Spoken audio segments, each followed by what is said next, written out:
Class 12th subject banking. Banking को हम हिंदी में अधिकोषण बोलते हैं।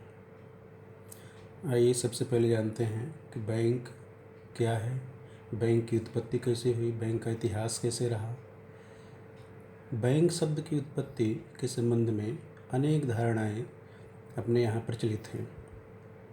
इसलिए बैंक शब्द का उद्गम जो हुआ है उसके विषय में एक निश्चित रूप से कहना थोड़ा कठिन है, लेकिन अनेक विद्वानों का यह मत है कि बैंक का प्रयोग सबसे पहले इटली में हुआ। 1157 ईस्वी में सबसे पहले बैंक ऑफ वेनिस की स्थापना हुई, जो इटली में है। इस समय बैंक की स्थापना का मुख्य उद्देश्य था कि इटली को आर्थिक संकट से उबारा जाए। तो बैंक का मुख्य कार्य होता है लोगों का धन जमा करना, लोगों में बचत की भावना जागृत करना।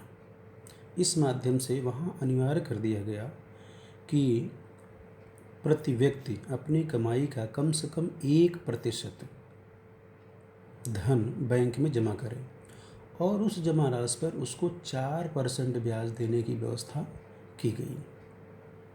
इस प्रकार इटली में जो बैंक ऑफ वेनिस की स्थापना हुई, उसके पास पर्याप्त राशि हो गई, जिससे वहाँ की अर्थव्यवस्था बहुत सुदृढ़ हो गई। तो हिंदी भाषा में बैंक का जो शाब्दिक अर्थ है उसको अधिकोष के रूप में माना जाता है। बैंक माने अधिकोष, अर्थात जिसके पास कोष अधिक हो, धन अधिक हो, उसे ही अधिकोष कहते हैं। भारत में जो बैंकिंग विकास हुआ है वह सबसे पहले 1770 ईस्वी में द बैंक ऑफ हिंदुस्तान की स्थापना की गई।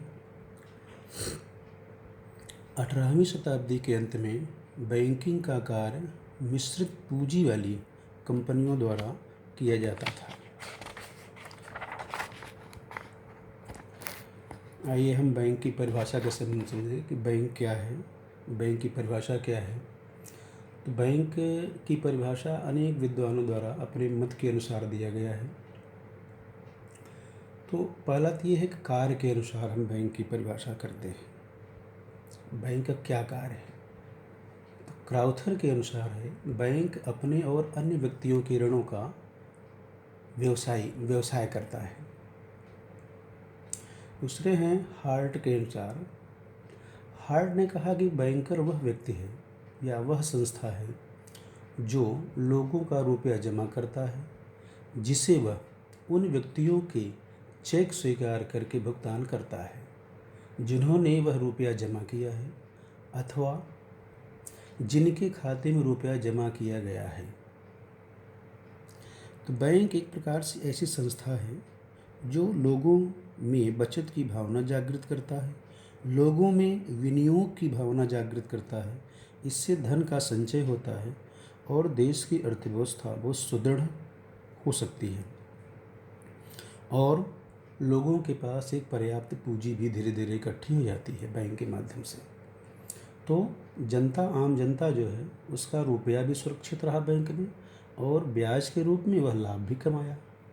तो सुरक्षा और लाभ दोनों की स्थिति में बैंक बहुत अच्छी संस्था, वित्तीय संस्था के रूप में मानी जाती है। दूसरी परिभाषा है वैधानिक परिभाषा, मतलब जो विधान के अनुसार परिभाषाएं दी गई हैं। उसमें सबसे पहले ये है भारतीय विनिमय साध्य विलेख अधिनियम 1881 के अनुसार। इसमें कहा गया है कि बैंकर के अंतर्गत बैंकिंग का कार्य करने वाला प्रत्येक व्यक्ति, उसमें डाकघर बचत बैंक भी शामिल होता है, ऐसी संस्था को हम बैंक कहते हैं। भारतीय बैंकिंग कंपनी अधिनियम 1949 के अनुसार बैंकिंग का आशय जनता को उधार देने के लिए अथवा विनियोग करने के लिए मुद्रा के निक्षेपों को स्वीकार करना है। निक्षेप माने जमा। तो जनता से जो जमा स्वीकार किया जाता है, ऐसी अगर संस्था है तो उसे हम बैंक कहते हैं। बैंक जो है मांग पर या अन्य किसी प्रकार से, जैसे चेक हुआ, ड्राफ्ट हुआ आदि जो आदेश होते हैं, उसके आधार पर भी बैंक जो है धन का शोधन करती है, भुगतान करती है। इस प्रकार हम बैंक की परिभाषा के बारे में जाने। अब हम पढ़ेंगे बैंक के कार्य। बैंक के कौन कौन से कार्य होते हैं जिनके माध्यम से हमारी अर्थव्यवस्था, जनता बैंक से जुड़ती है या बैंक की सेवाएं प्राप्त करती है। तो बैंक की सेवाएं या बैंक के कार्य। तो आधुनिक समय में बैंक अनेक महत्वपूर्ण कार्य करता है और लोगों को सेवाएं भी प्रदान करता है। आर्थिक विकास के साथ साथ बैंक के कार्यों का विस्तार होता जा रहा है। बैंक अनेक प्रकार से कार्य संपन्न करती है जिससे आम जनता, उद्योगपति से लेकर के आम जनता तक सभी लोग बैंक से जुड़ना चाहते हैं या जुड़े रहते हैं। इस प्रकार हम बैंकों के कार्यों के रूप में अध्ययन करेंगे। बैंक के अनेक कार्य होते हैं, ठीक है। इसमें मुख्य रूप से 3 कार्य का हम अध्ययन करेंगे। पहला है प्राथमिक कार्य, दूसरा है एजेंसी संबंधी कार्य और तीसरा है विविध कार्य। आइए पहले हम प्राथमिक कार्य के बारे में अध्ययन करेंगे कि बैंक का प्राथमिक कार्य क्या है। तो प्राथमिक कार्य को हम मुख्य कार्य भी कहते हैं। सामान्यतः जो वर्तमान बैंक हैं उनके प्राथमिक कार्य भी 2 प्रकार के हैं। एक तो जमा स्वीकार करना, दूसरा ऋण देना। तो जमा स्वीकार करना बैंक का प्राथमिक कार्य में पहला कार्य है। तो जमा स्वीकार बैंक अनेक प्रकार के खाते खोल करके लोगों से जमा स्वीकार करती है। अब अनेक प्रकार के खाते कौन कौन से हैं? कुछ खातों के बारे में आपको जानकारी भी होगी। जैसे पहला खाता है बचत खाता, सेविंग अकाउंट।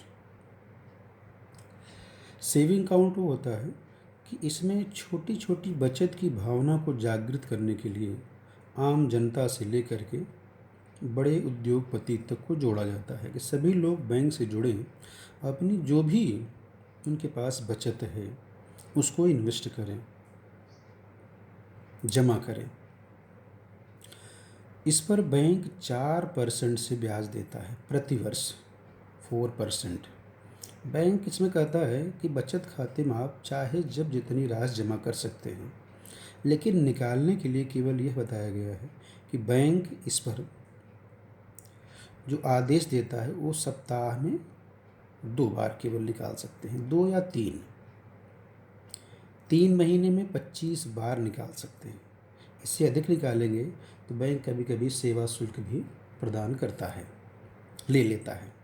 दूसरा खाता है चालू खाता, करंट अकाउंट। यह खाता प्रायः व्यापारियों के लिए ज़्यादा उपयुक्त होता है क्योंकि इसमें जमा करने की और निकालने की कोई प्रतिबंध नहीं होता। आप कितनी भी बार इसमें जमा कर सकते हैं और निकाल सकते हैं। एक दिन में चाहे जितनी बार जमा करिए और निकालिए, ऐसी सुविधा बैंक अपने ग्राहकों को देती है।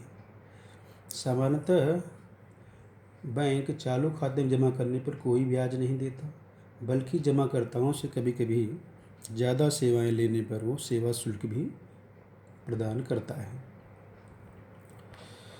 चालू खाता जो होता है ये प्रायः व्यापारियों के लिए होता है। इसमें महत्वपूर्ण लाभ यह होता है कि जमाकर्ता संपूर्ण लेन देन का हिसाब बैंक से रखता है। समय समय पर यह विवरण जमाकर्ता को बैंक भेजता भी रहता है। तो 2 खाते हो गए, बचत खाता और चालू खाता। तीसरा है सावधि जमा खाता। सावधि माने अवधि सहित। जब एक निश्चित अवधि के लिए बैंक में हम कोई राशि, कोई अमाउंट जमा करते हैं तो इसे सावधि जमा खाता कहते हैं। इसका एक नाम और है स्थायी जमा खाता, फिक्स्ड डिपॉजिट अकाउंट। जब हम इसमें एक स्थायी समय के लिए, एक निश्चित समय के लिए एक निश्चित राशि जमा करते हैं तो उसके लिए बैंक हमको एक सर्टिफिकेट भी जारी करता है, एक रसीद देता है। इस रसीद में जमा राशि की मात्रा, रकम की परिपक्वता तिथि मानी मैच्योरिटी डेट, कितनी अवधि के लिए इसमें आपने रकम जमा किया और ब्याज की दर आदि सूचनाएं उसमें लिखी रहती हैं। इसकी अवधि पूरी होने पर जो जमाकर्ता ही इसका धन प्राप्त कर सकता है, अन्य कोई व्यक्ति नहीं। जैसे अन्य खातों में होता है कि किसी व्यक्ति को आप चेक दे करके भुगतान कर सकते हैं, लेकिन सावधि जमा खाता में जो जमा करता है उसी को राशि मिलेगी मैच्योरिटी डेट पर पूरा होने पर। इस पर ब्याज की दर निश्चित नहीं होता है। इसमें 4% से लेकर लगभग 8.5% तक ब्याज की दर होती है। जितनी अधिक अवधि के लिए जमा करेंगे उतना अधिक ब्याज दर इसमें निश्चित होता है। जो सावधि होता है, अवधि होती है, वो कम से कम 40 दिन और अधिकतम अनिश्चित काल तक होती है। वैसे कुछ बैंक निर्धारित किए हैं कि 10 वर्ष तक अधिकतम आप जमा कर सकते हैं। मिनिमम 40 दिन, अधिकतम 10 वर्ष जमा कर सकते हैं।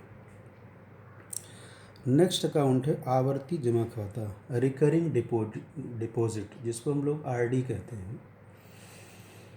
आवर्ती जमा खाता, इस प्रकार के खातों में प्रति माह एक निश्चित धनराशि जमा की जाती है। यह राशि 100 रुपये के गुणांक में होती है। पहले यह राशि 5 रुपये गुणांक में होती थी, लेकिन 5 रुपये अब आज के समय में बहुत छोटी राशि मानी जाती है, तो इसलिए 5 रुपये में कोई जमा करता है न बैंक ही स्वीकार करता है।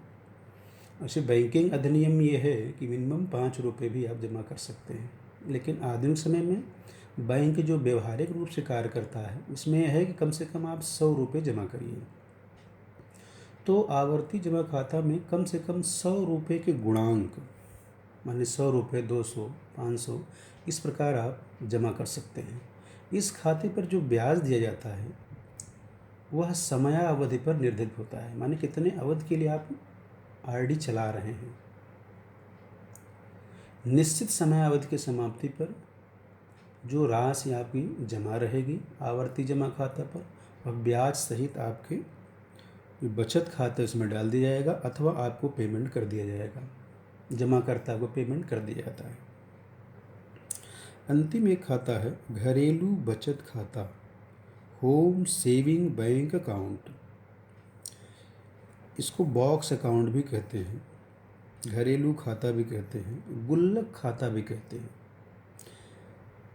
इस समय यह खाता बैंकों में बहुत कम प्रचलित है, या कह लीजिए प्रचलित नहीं है, लेकिन एक समय था, आज के 7-8 साल पहले यह खाता बहुत प्रचलित था। इसमें जो अत्यंत गरीब वर्ग है समाज का, जो प्रतिदिन बैंक नहीं आ सकता या बैंक उसके घर से आवास से दूर है, ऐसे लोगों को बैंक एक गुल्लक बॉक्स दे देती थी, ले जाइए घर पे, अपने बचत के हिसाब से इसमें डालते रहिएगा। जैसे गुल्लक बच्चे आजकल घरों में रखते हैं, उसमें एक छेद होता है ना, तो उसमें रुपया डालते रहते हैं प्रतिदिन, सप्ताह, जैसा उनको मिला या जैसे उनके अंदर बचत की भावना जागृत हुई, जो बचत हुआ वो दिन प्रतिदिन उसमें डालते रहते हैं। ऐसे भी ग्राहकों के लिए भी एक सुविधा बैंक प्रदान करती थी कि बैंक एक लोहे का बॉक्स अपने ग्राहक को दे देती थी। ग्राहक उसको ले जाकर घर पर रखता था और प्रतिदिन अपने बचत की भावना के हिसाब से, बचत के हिसाब से उसमें रुपया डालता रहता था। तो इस प्रकार एक महीने, 2 महीने या एक निश्चित अवधि में उसमें कुछ राशि जमा हो जाती थी। जब कुछ राशि जमा हो जाए तो ले आकर उस बक्से को बैंक में रख देता था। बैंक मैनेजर उस ग्राहक के सामने बॉक्स को खोलता और उसमें जो राशि डाली गई है उसको ग्राहक के सामने गिन करके ग्राहक के खाते में जमा कर देता था। तो इसमें होता था ग्राहक को बार बार जो है बैंक नहीं आना पड़ता था, वो घर पे ही अपना रुपया जमा करे निकाले। ठीक है। बी, जो दूसरा महत्वपूर्ण कार्य है बैंक का, वो है एजेंसी संबंधी कार्य। एजेंसी माने होता है एजेंट टाइप का, जो बीच में रह करके ग्राहक या व्यापारी और ग्राहक के बीच में जो कार्य करता था उसे एजेंसी संबंधी कार्य कहा जाता था। एजेंट टाइप का मतलब बैंक अपनी सेवाओं के बदले कार्य करता था। इसके पहले एक कार्य और था, ऋण देना। बैंक का जो मुख्य कार्य था, प्राथमिक कार्य, उसमें दो प्रकार के कार्य थे, जमा करना और ऋण देना। आइए ऋण देने के संबंध में हम लोग अध्ययन करते हैं कि बैंक अपने ग्राहकों को ऋण कैसा देता है। तो बैंकों का काम है कि आम जनता से जमा स्वीकार करके पूंजी का निर्माण करना। पूंजी का निर्माण जब हो जाए तो बैंक उसी पूंजी को अन्य ग्राहकों को, जिनको आवश्यकता है ऋण की, उनको ऋण के रूप में प्रदान करना और उनसे ब्याज कमाना। तो बैंक का जो मुख्यतः लाभ होता है वह ब्याज देना और ऋणों पर ब्याज कमाना। ठीक है, जमा पर ब्याज देना और ऋणों पर ब्याज पाना, इन दोनों ब्याज का अंतर ही बैंक का लाभ होता है। क्योंकि जो राशि बैंक में जमा की जाती है जनता द्वारा, उस पर बैंक बहुत कम ब्याज देती है, और जो ऋण बैंक प्रदान करती है आम जनता को, उस पर ब्याज ज़्यादा लेती है, प्राप्त करती है। तो इसी ब्याज का अंतर ही बैंक का लाभ होता है। आइए हम ऋण देने के संबंध में बैंक के कार्य का उल्लेख करेंगे। तो पहला कार्य है ऋण देने के संबंध में ऋण तथा अग्रिम, लोन्स एंड एडवांस। इसके अंतर्गत ये होता है कि बैंक किसी व्यक्ति को सिक्योरिटी के रूप में, मतलब कुछ गिरवी रख करके एक निश्चित राशि उधार देती है। इस प्रकार ऋण देते समय बैंक अपने यहाँ ऋणी का एक खाता खोल देती है। उस खाते में उसकी आवश्यकता अनुसार रुपया ट्रांसफ़र कर देती है, जिससे ऋणी जो है अपनी आवश्यकता अनुसार रुपया निकालता रहता है। ब्याज ऋण की पूरी राशि पर लगाया जाता है। बैंक इस प्रकार के ऋणों को कभी भी वापस मांग सकता है। ऐसे ऋणों पर ब्याज की दर का निर्धारण ऋणों के उद्देश्य, ऋण की अवधि या जो सिक्योरिटी रखी गई है, इसके आधार पर होती है। ये पहला हुआ ऋण तथा अग्रिम। दूसरा है नकद साख, कैश क्रेडिट। इस व्यवस्था के अंतर्गत बैंक एक निश्चित प्रतिभूति के आधार पर एक निश्चित मात्रा तक ऋण देने का अधिकार देता है।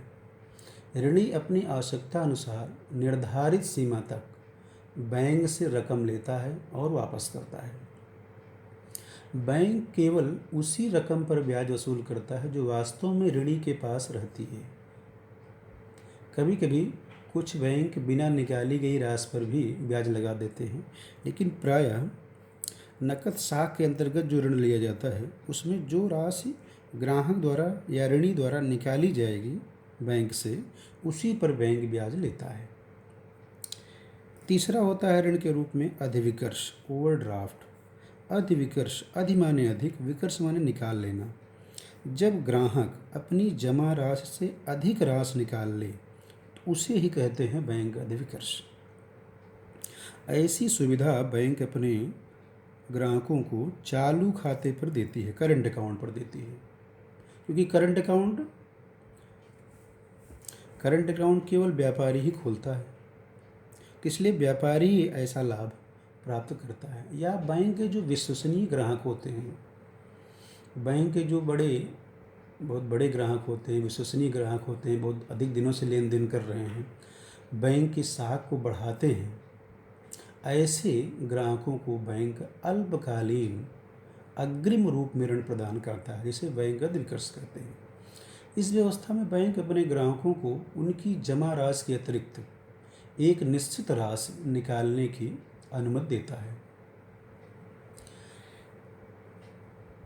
चौथा है विनिमय बिलों का भुनाना।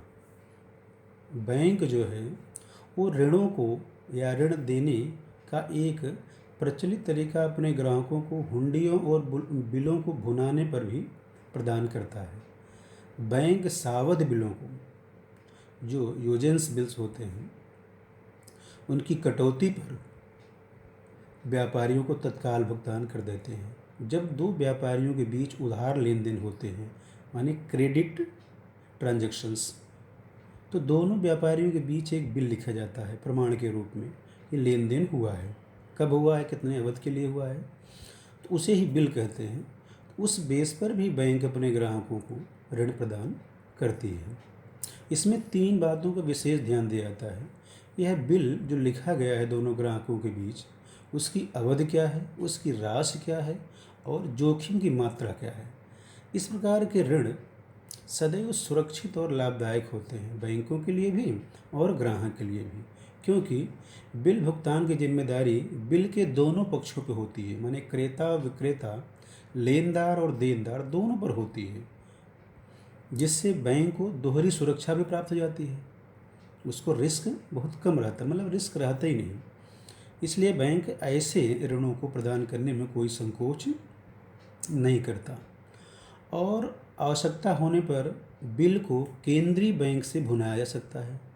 रीडिस्काउंट मतलब बिल को बैंक से भुनाते हैं, फिर कभी कभी केंद्रीय बैंक से भुना लेते हैं। भारत का केंद्रीय बैंक रिजर्व बैंक है। बैंक जो है वो केंद्रीय बैंक से भी भुना लेता है इसको। यह ऋण प्रायः अल्पकालीन का होता है, इसकी राशि निश्चित होती है। इस प्रकार हम आज इतना ही अध्ययन करेंगे।